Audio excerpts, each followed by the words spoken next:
पंचायतर BJD सभापति हेले प्रताप नायक। ओडिशार प्राक्तन मुख्यमंत्री नवीन पट्टनायक अनुमोदन क्रमे बरपाल ब्लॉक बरपाल पंचायतर बीजेडी सभापति भावे प्रताप नायक को चयन करा जायछि।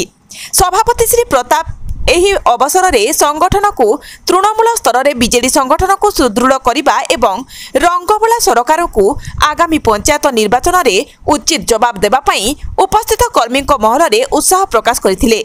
आयुष्मान कार्ड एवं विद्युत व्यवस्था को विरोध करने सह विजु स्वास्थ्य कार्ड को प्रशंसा करथिले।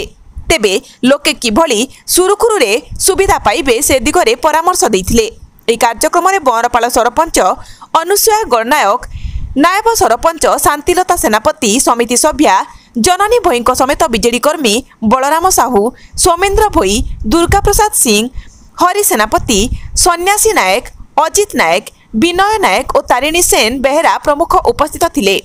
अन्य पक्षरे श्री प्रताप एही पदवी पाइथिबारु प्राक्तन उपबाचस्पति रजनीकांत सिंह, जिला सभापति ब्रजकिशोर प्रधान एवं ब्लॉक अध्यक्ष विजयनाथ को धन्यवाद देथिले।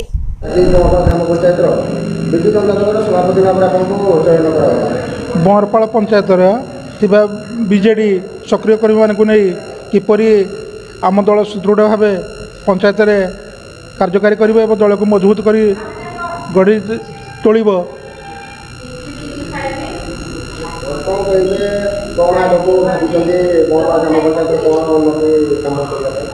सरकार जो बहुमुखी योजना गुड़िक लोक मान पाखे पहुँचेबा, लोक मान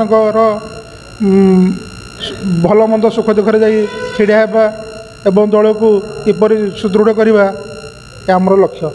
दल पक्षर जो गुरु दायित्व देछि केते खुशी अछि? बहुत आगे खुशी अच्छी। आगामी दिन में लोक मान नहीं मो सांगे चलि से बहुत खुशी अच्छी।